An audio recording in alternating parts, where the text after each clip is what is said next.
కమలం వికసించేలాగా ఈ గ్రామంలో ప్రజలంతా ఉన్నారు.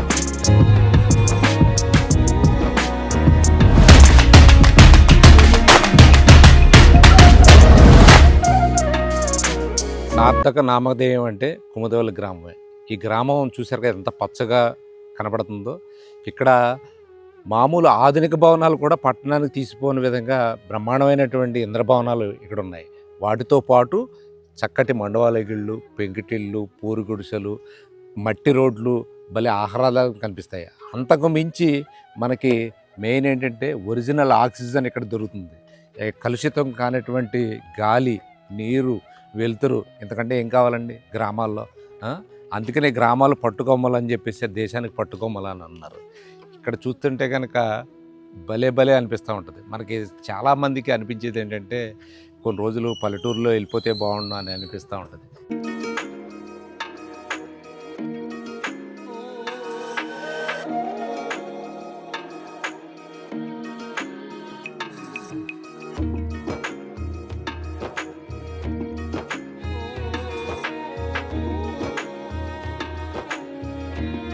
పది టెంపుల్స్ ఉన్నాయి, 10 చెరువులు ఉన్నాయి. ఒక పక్కన చెరువు, ఓ పక్కన గ్రంథాలయం, ఓ పక్కనే కాపురం. ఇంతకన్నా ఏం కావాలండి? వ్యవసాయం చక్కగా పండిస్తారు, కూరగాయలు పండిస్తున్నారు. కుముదవల్లి అంటే పచ్చదనం. మామూలుగా కుముదవల్లి అంటే కుముదం అంటే కమలం, వల్లి అంటే వికసించుట. అతి సమీపంలో ఉన్నటువంటి ఒక అందమైన పల్లెటూరు కుముదవల్లి గ్రామం. చెప్పాను కదా, వికసిత కమలం. నిజంగా పేరుకు తగ్గట్టుగా ఈ ఊరు కూడా చాలా అందంగా ఉంటుంది. ఇంకా ఎంత డెవలప్ అయిపోయినప్పటికీ కూడా ఇంకా ఆ పల్లె తాలూకా అందాలు, చక్కటి పెంకుటిళ్ళు, మండువాలోగిళ్ళు, అరుగులు మీద కూర్చునేటువంటి మాట్లాడుకునేటువంటి వ్యక్తులు ఇక్కడ మనకు కనబడుతూ ఉంటారు. చూడండి, అందమైన చెరువు పక్కన ఉన్నటువంటి ఒక గుడి, బడి, అలాగే చాలా అందాలు ఉంటాయి ఈ గ్రామంలో. ఇలాంటి గ్రామాలు ఇంకా ఇప్పటికీ ఉన్నాయంటే అర్బనైజేషన్ లేకుండా ఇంకా ఉన్నాయంటే పర్వాలేదు. జస్ట్ భీమవరానికి ఒక 5 కిలోమీటర్స్ డిస్టెన్స్లో ఉంది. ఇది చాలా అందమైన గ్రామం. ఈ గ్రామ అందాలని చూద్దాం. శ్రీ బివి రాజు నిర్మించినటువంటి నాలెడ్జ్ సెంటర్ అంటే గ్రామీణ యువతలో ఉన్నటువంటి ప్రతిభా పాఠవాలని వెలికి తీయడానికి ఇక్కడ పెట్టినటువంటి బివి రాజు ఫౌండేషన్ ఏర్పాటు చేసినటువంటి ఈ నాలెడ్జ్ సెంటర్ ఇది. అలాగే వెళ్తుంటే ఇంకొక అద్భుతమైనటువంటి ఇదేంటంటే స్వాతంత్రోద్యమంలో కీలక పాత్ర పోషించినటువంటి గ్రంథాలయ ఉద్యమానికి సంబంధించిన పురాతన అయినటువంటి ఒక లైబ్రరీ ఇక్కడ ఉంది. దీన్ని స్థాపితం చూడండి, 1897లో స్థాపించారు. ఆనాటి పత్రికలు కూడా ఈ లైబ్రరీలో మీకు కనబడుతూ ఉంటాయి. అలాగే అప్పటి నుంచి ఇప్పుడు కూడా దాని తాలూకా పేపర్లు అవి కూడా మీకు 1922లో పేపర్లు కూడా ఈ లైబ్రరీలో కనబడుతూ ఉంటాయి.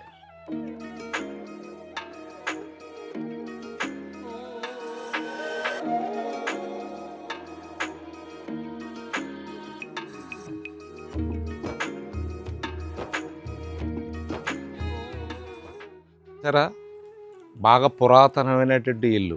ఎన్ని ఆధునిక భవనాలు వచ్చేసినా కూడా ఈ స్తంభాలు, ఈ అరుగు లోపల వర్షం కూడా పడి ఎండ, సూర్యరశ్మి, వర్షం పడటానికి మధ్యన ఒక ఇది మండవలోకి ఇల్లు అన్నమాట.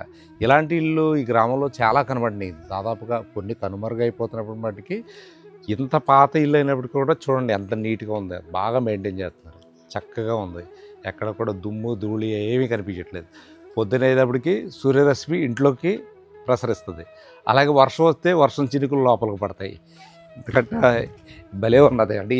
ఎంత ఆధునిక హంగులు ఉన్నా కూడా ఇలాంటి ఇల్లు వాతావరణం అయితే మాత్రం ఎక్కడ కనబడదు.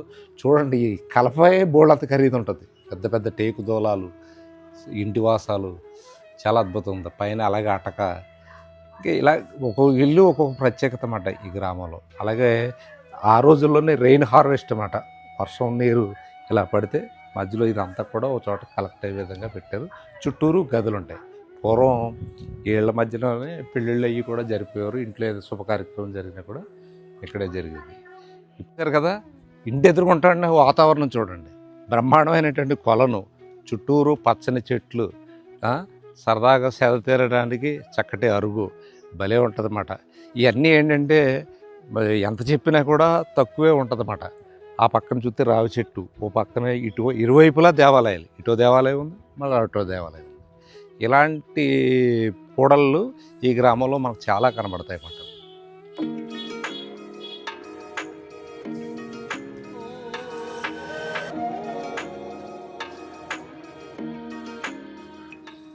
ఇక మనం కుముదివల్లి గ్రామం నడిబొడ్డున ఉన్నాం. గ్రామం చూడటం ఎంత ఆహ్లాదకరంగా ఉందో. ఓ పక్కన కోదండ రామాలయం, మరో పక్క కొలను, ఆ పక్కన చూస్తే పెంకుటిల్లు. ఇలా చూస్తే కనుక ఒక రావి చెట్టు, చక్కటి అరుగుతూ ఉన్నటువంటి ఒక రచ్చబండ. ఇక్కడే మీకు సరదాగా సాయంత్రం గ్రామస్తులు అందరూ ముచ్చట్లు పెడతా ఉంటారు అన్నమాట. అంటే సరదాగా మాటలు, రామాయణం, రాజకీయాల కాడి నుంచి ప్రతి అంశాలు కూడా ఈ రచ్చబండ దగ్గరే చర్చ జరుగుతుంది. ఇంకెంతకంటే ఏం కావాలండి? ఇప్పుడంటే టీవీలకి ఫోన్లకి అందరూ అతుక్కుపోతున్నారు, కానీ పూర్వం ఇలాంటి రచ్చబండల మీదే కదా మొత్తం చర్చ అంతా జరిగేది. రాజకీయం అంతా కూడా ఇక్కడే కదా జరిగేది. ఇంతకంటే ఏం కావాలండి? గ్రామాల్లో మంచి వాతావరణానికి ప్రతీక. ఇక్కడ ఆధునిక భవనాలు, ఒక పక్కన పెంకుటిల్లు, ఏమాత్రం తీసిపోయినటువంటి పల్లెదనం. అంత అద్భుతమైనటువంటి గ్రామం గోదావరి జిల్లాలో ఇంకెక్కడ ఉండదు. అలాగా ఇంకా చాలా గ్రామాలు ఉన్నప్పటికీ ఈ గ్రామం యొక్క ప్రత్యేకతలు మరి ఏ గ్రామానికి సరిపోల్చలేము మనం.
ఈ చుట్టుపక్కల గ్రామాల్లో మా గ్రామం చాలా విలువైనది, అందమైనది. పూసీ పీసీలు ఏమి ఉండవండి. అసలు పూసీలు కానీ పేసీలు కానీ కొట్టుకుంటాం కానీ తిట్టుకుంటాం కానీ ఏమి ఉండవు. ఇది బివి రాజు గారి గ్రామం. బివి రాజు గారు ఇక్కడే పుట్టారు. బివి రాజు గారు గురించి మీకు ఏమీ చెప్పక్కర్లేదు. ఆయన నిర్మించిన ఫ్యాక్టరీలు, ఆయన చేసిన దానాలు ధర్మాలు చెప్పలేనివి, ఎనలేనివి, ధర కట్టలేనివి. మా గ్రంథాలయంలో మా ఊరికి చుట్టుపక్కల మంచి గ్రంథాలయం ఒకటి ఉందండి. అది ఈ చుట్టుపక్కల ఇంచుమించుగా మన వెస్ట్ ఈస్ట్లో ఎక్కడ లేదు. అటువంటి బుక్స్ కూడా మా దగ్గర ఉన్నాయి. మా గ్రంథాలయంలో చదివిన వారు అందరూ కూడా ఇవాళ అమెరికాలోని, రష్యాలోని, జపాన్లోని, జర్మనీలోని ఉన్నారు. అందరూ ఇక్కడ బుక్స్ అన్నీ ఫ్రీగా చదివి పిహెచ్డీలు చేసిన వాళ్ళు ఎంతోమంది ఉన్నారు. ఈ గ్రంథాలయం గురించి చెప్పాలంటే ఈరోజు ఆనాటి నుంచి 100 సంవత్సరాల నుంచి కూడా ఈ రోజుని మా గ్రామంలో మా క్షత్రియులు, రాజులు ఎవరి వివాహం అయినా దానికి ఎంతో కొంత ఇస్తున్నాం. అది సాంప్రదాయంగా అలా జరుగుతూనే ఉంది.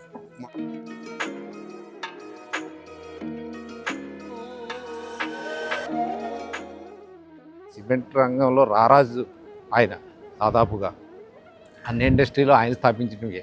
రాశి, విష్ణు, ఆంజనేయకి ఒకటి కాదు అసలు. అలాంటిది జీవిత చరమాంకంలో ఆయన మొత్తం సంపాదించిన డబ్బంతా కూడా పేదలకి, సేవా కార్యక్రమాలకి, విద్యా సంస్థలకి ఇచ్చేశారు. ఆయన గురించి అంటే తెలియని వాళ్ళు ఈ దేశంలోనే ఉండరు. అలాంటి బివిరాజు గారి వితరణ గురించి ఎంత చెప్పినా తక్కువే అవుతుంది. ఆయన గురించి ప్రత్యేకంగా నేను ఒక ఎపిసోడ్ చేస్తాను ఖచ్చితంగా. ఇంకా ఇది ఆయన నిర్మించినటువంటి గ్రామం.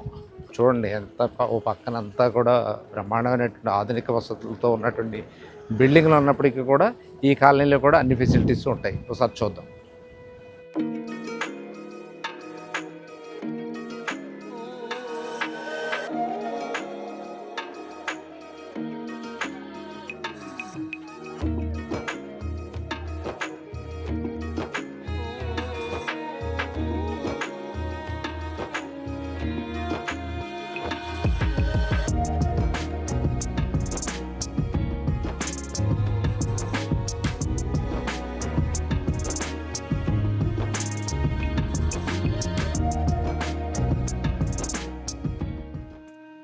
చూడండి, టిఫిన్ బాగుంది, చట్నీ బాగుంది, టిఫిన్ బాగుంది. మూడు రకాలు వేసుకున్నామండి. మూడు కూడా టేస్ట్గా ఉన్నాయి. మన 5 స్టార్ హోటల్లో రాని టేస్ట్ ఇలాంటి చిన్న చిన్న కాక హోటల్లో ఉంటుంది. బాగా చేసే టిఫిన్ వేడిగా ఉంది, చట్నీ బాగుంది. ముదివల్లి గ్రామం యొక్క స్వరూపం. అన్నీ కూడా చక్కని హంగులు, పల్లె వాతావరణంతో బాగా అన్ని వసతులు ఉన్నాయని మీకు కనిపిస్తుంది. అయితే ఆకలేస్తుందని చెప్పేసి చిన్న టిక్కా హోటల్ ఉంటే అక్కడికి వచ్చాం. వేడివేడిగా గారెలు, వడ అది వేస్తున్నారు. చాలా రుచిగా ఉంది. 4 రకాల చట్నీలతో అద్భుతంగా చేశాడు. ఇది ఓవరాల్గా కుముదివల్లి గ్రామం యొక్క స్వరూపం. మీరు ఆనందించారనుకుంటున్నాను. పల్లె వాతావరణాన్ని దగ్గరగా తీసుకెళ్లారని చెప్పేసి నేను భావిస్తున్నాను. ఇది వాటి వీడియో. మరో వీడియోతో మళ్ళీ కలుద్దాం. Until then bye.